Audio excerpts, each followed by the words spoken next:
Logic is about to walk out, so grab your popcorn.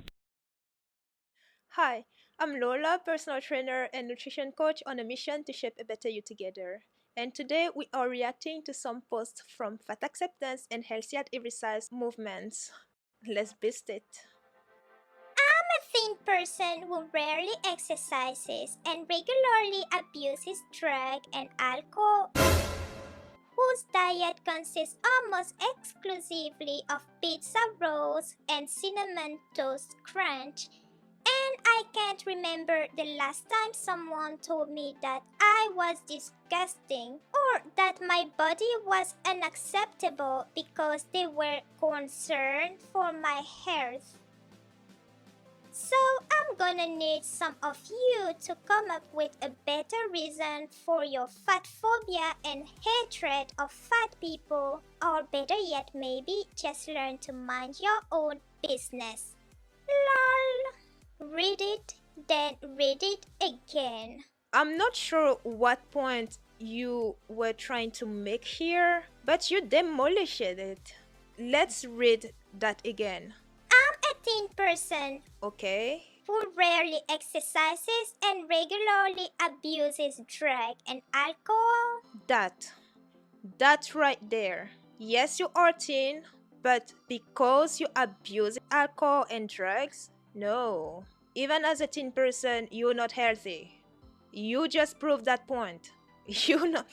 And here's the thing, thinking that being thin means being healthy is a problem, because even thin people are not always healthy, and this is an example of a thin person who is not healthy.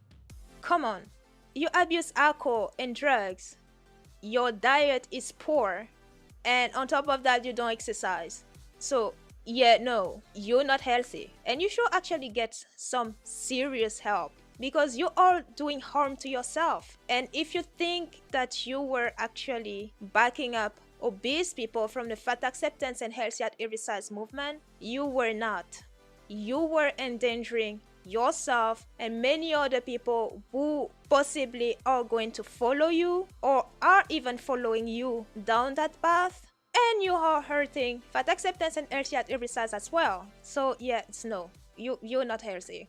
You may be thin, but you're not healthy. Plus, you make a mockery of people being concerned for your health. Girl, you should be concerned for your health. Teen girls can smoke 50 cigarettes a day and have alcohol benders every weekend and only eat KFC. And you are like, here for a good time, not a long time. But let a fat girl wear a crop top and it's like, this is promoting death and also the end of humanity. That's not true. The teen girl who's smoking 50 cigarettes a day is not healthy. Even less so if she abuses alcohol as well. Whether a fat girl does it or a teen girl does it, none of them gets a pass, because these are unhealthy behaviors, and by them doing so, they're not healthy. So no, none of them will be celebrated for such behavior at all. At least not from sane people. This is important. If you put a fat girl who exercises next to a skinny girl who's on meth, they say that the skinny one is healthiest. Again, that's not true, because being thin does not necessarily mean being healthy. This right here is a thin person and she's not healthy. So stop already with the idea that being thin is healthy, because that's not true. And those who say that fat is unhealthy are not saying that being skinny is healthy. No. I was on vacation in Hawaii with my husband and 2 sons. It was great to get out of the Ohio cold and enjoy white sand beaches and brilliant blue oceans.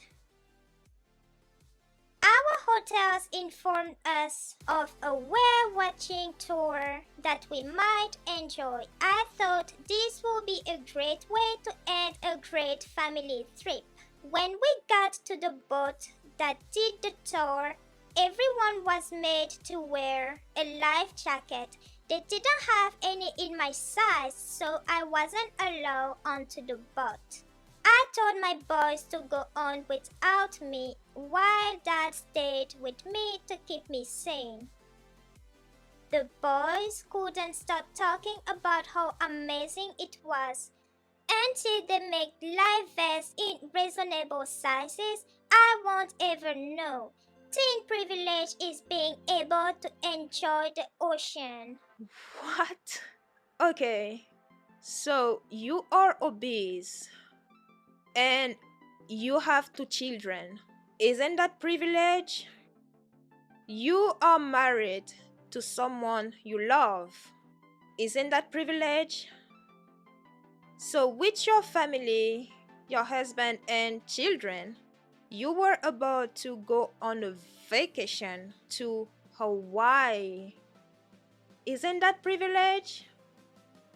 Why is it that everything has to revolve around you? Because let's be honest, you're not the center of the universe and you never will be. Well, maybe in your world you are, but in the world you're not. And it might hurt, but it's true.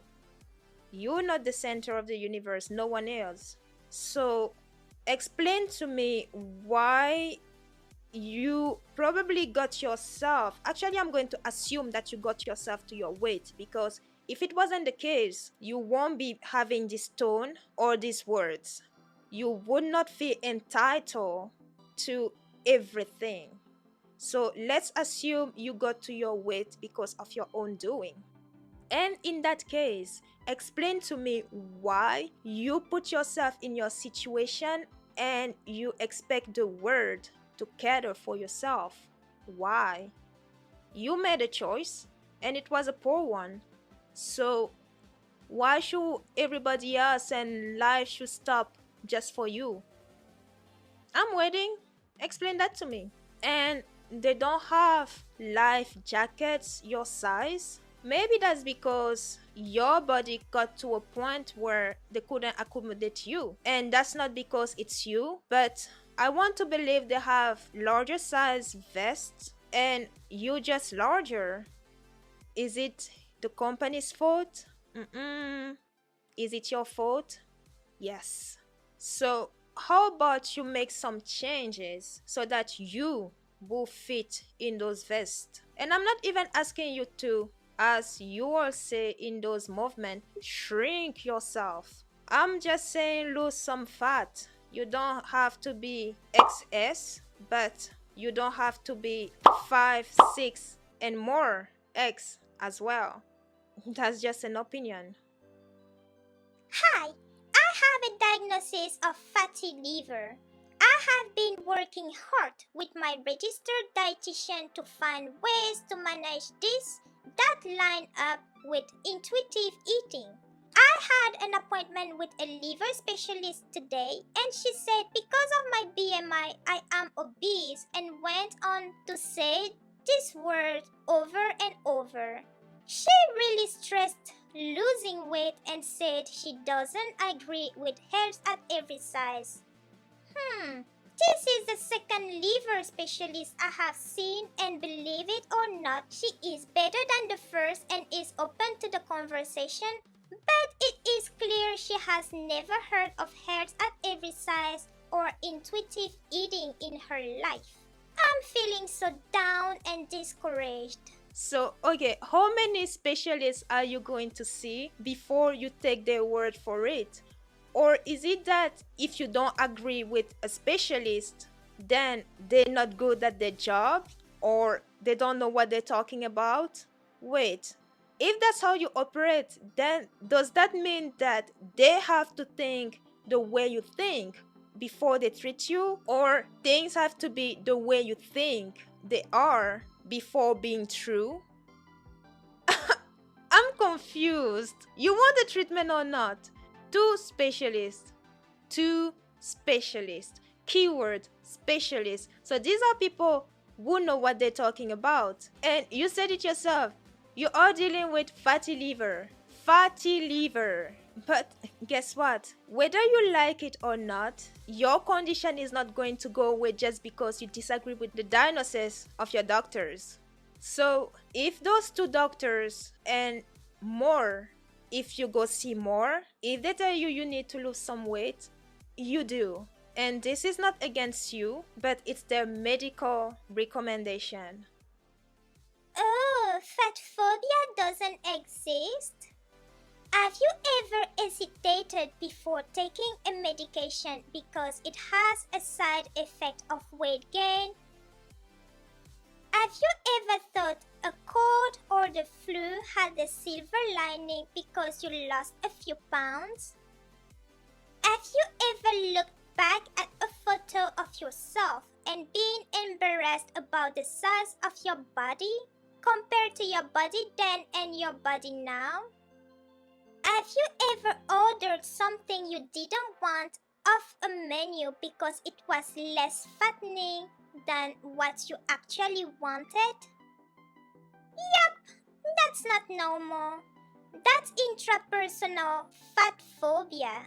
Okay, so if you live your life in those terms and say you answered yes to any of those questions, then you are the one with the problem. Because that would just say that you have no control over your health or the food that you eat, and instead the food controls you. Because if you had control, taking a medicine knowing that the side effect can make you gain weight shouldn't be a problem, because if you already live a healthier lifestyle, you also know that if, for instance, you gain weight because of medication, you will be able to manage that. Then ordering something that you don't like just because you don't want to gain some weight, no. Again, that's food controlling you and you trying to lose weight the wrong way. I have a hard time seeing a sane person, a healthy person in their mind go to a restaurant or wherever else, ordered something that they don't like or don't want just because of their weight. I don't see that. I'm not saying, of course, that it's not happening, but I just don't see it. Plus, when you do have control on the food rather than the food having control on you, not only you eat what you want when you want, but you're smart about it. So the answer to those questions for a sane and healthy person should be no. So maybe you tried to make a point, but you did not. You didn't. You shouldn't let food control you and instead take the control back and have control over your lifestyle, over your health. And this is something that you alone must do. No one can do that for you but you. No, you don't need to lose weight in order to be healthy. First, I want to validate your weight loss concern, beliefs, and desires. They are normal because of the culture that we live in. Our culture overvalues thinness and muscularity and deems it as healthy, hardworking, and taking care of yourself. But I have seen many bodies over the years that fit this description and are very unwell. Unfortunately, science hasn't given us any guidance on how to lose weight and keep it off in a whole health way. Nope, not even #noom. That's a diet. If someone is pushing weight loss as a way to achieve health, ask them to prove it or get a second opinion. Health isn't something you achieve. If you believe that weight loss removed XYZ, unpack it. Was it the weight or was it the behavior? I know this is really challenging to take in. Just start. Be mindful of your language. Words like obese and overweight are based off of assumptions and the 40 BMI. I have a blog post on this. These words make fat a disease to treat. False. You cannot assume anything about a person's health just by looking at them, weighing them, or labeling them. It's rude, unethical, ignorant, and shaming. Know better, then do better. Okay, for this post, I'm actually going to refrain from saying anything, and instead I'm going to share an answer to this post from someone else. My menstrual cycle evening out and becoming normal is a direct result of weight loss. My sleep apnea becoming less severe is a direct result of weight loss. My cholesterol levels going down is a direct result of weight loss. My resting heart rate going down is a direct result of weight loss. The ability to move more and with less pain is a direct result of weight loss. I hurt way less at 204 than I did at 373. Thanks for tuning in and see you soon.